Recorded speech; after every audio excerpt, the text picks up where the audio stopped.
Once upon a time, there lived two friends named Welty and Kamen. They were friends since they were in school and had not seen each other for a long time. Until one day, they ran into each other in the shopping mall. They were surprised and happy to see an old friend again. They began to tell each other the stories of their lives. Welty told the story of his fabulous life, in which he had plenty of time to spend with his family, which he could afford because he never had any problems with his finances. Plus, he had the freedom to pursue his hobbies and be engaged in social activities. While Kamen spent his days punching the clock, having no quality time to spend with his family, and his meager salary was spent paying more goods and the various installments, on top of an ever-increasing cost of living.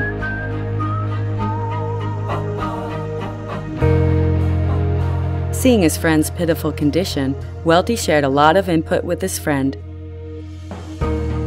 He also told him the story of a boatman who became successful without having to trade his time for money.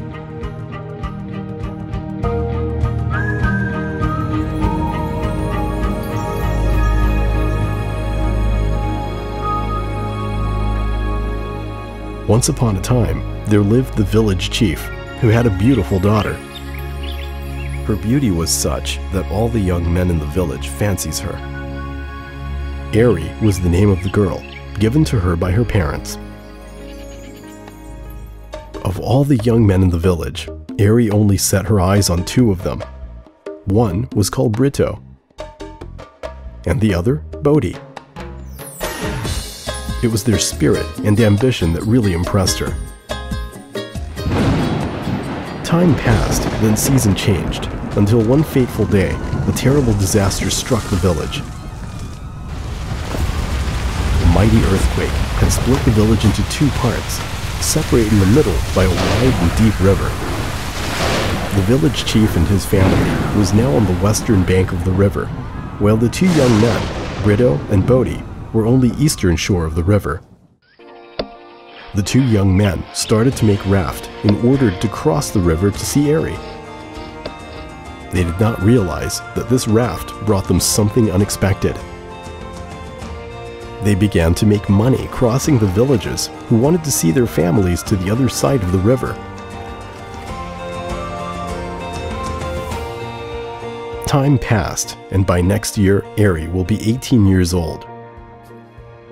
According to the village tradition, a girl is entitled to choose her suitor when she reached the ages of 18.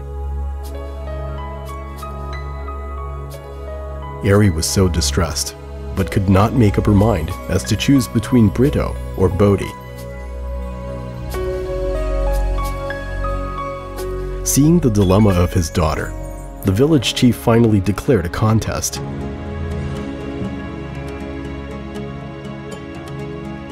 Whoever managed to collect 1,000 taels of gold within 1 year will be entitled to marry his daughter. 1,000 taels of gold was not a small amount of money there. Brito and Bodhi was so dizzy to find the way to collect that amazing sound.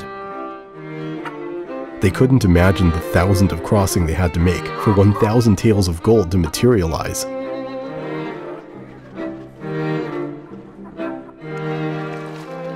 They worked harder and competed to cross more people in order to make the 1,000 taels of gold.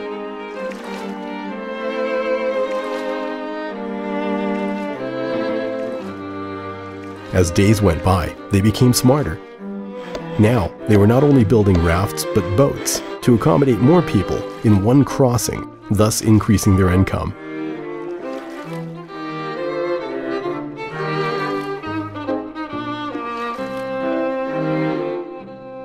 Brito realized that he could not work alone like this forever. After spending some time calculating, he decided that he could never come out with that sound tails of gold crossing people to the other side. After giving some thought to the matter, Brito decided that he would build a bridge, connecting the two halves of the village, and he would make money by doing that. Brito believed that by building the bridge, he would not only have the 1,000 taels of gold, but he would never have to row his boat again, forever. Brito set his heart to build the bridge that he had drawn, although he encountered strong opposition and ridiculed by the villagers, who told him that building the bridge was a crazy idea, a wasted time, and he would never make any money. While building the bridge, Brito still continued to cross people with his boat, because he realized that his bridge had not yet been completed and still to yield the single cent. By day, he was crossing people with his boat, and by night and in his spare time, he was building his dream bridge. While Bodhi's income had now increased by crossing more people, with his great energy, he could do more crossing in a day than Brito. His lifestyle began to change, and every day he wasted his money indulging himself.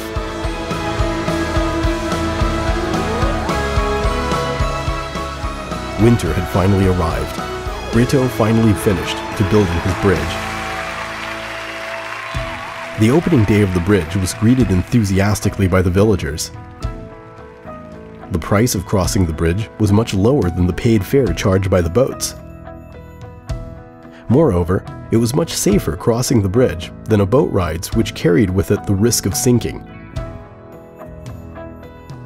Brito Bridge functioned very well, and every day people paid to cross. Brito income began to pour in stably. He only needed to build the connecting pipe to let the money streaming into him. Naturally, this led him to be the first to collect the 1,000 taels of gold required by the village chief. Meanwhile, Bodhi's income dwindled every single day. More so as the winter approached and the water of the river turned to ice. The villagers would much prefer to cross the bridge that Brito had built. There was no risk of sinking, and it wasn't slippery even when ice was present. Now even Bodhi's strength began to fail. He pushed himself too far. Poor Bodhi, he traded all of his time for money, and now even he could not use his strong body for work.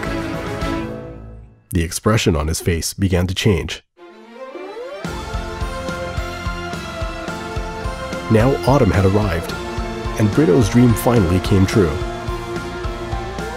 With confidence, Brito went to the house of the village chief to ask Ari's hand in marriage. Finally, Brito and Ari lived happily ever after, enjoy financial freedom, time freedom, and prosperity forever.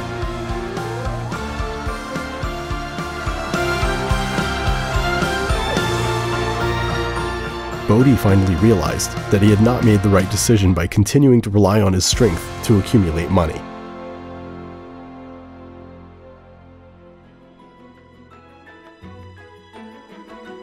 After listening intently to the story, Kamen was beginning to think that he too was doing the same thing that Bodhi did. All this time, he was trading his time for money. Arriving home, Kamen still pondered Welty's word. Before going to bed, he made the decision to follow Welty's advice, that is, to make a smart move like Brito did.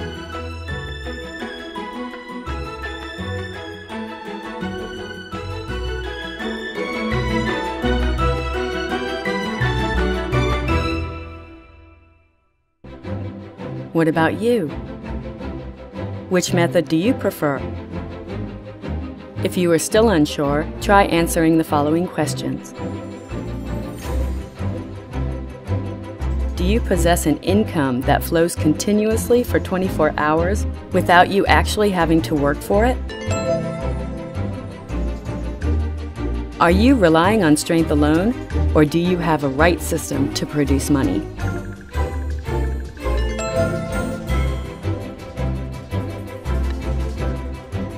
Does your income continue to flow after you are gone?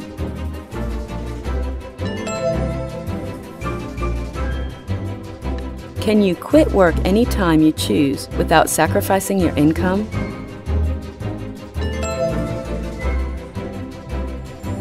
Should you for any reason be out of work now, can you survive for the next year without a job? If you cannot say yes to all of these questions, then please contact or get the following DVD, Smart Idea by Freedom Faithnet Global, from the person lending you this DVD.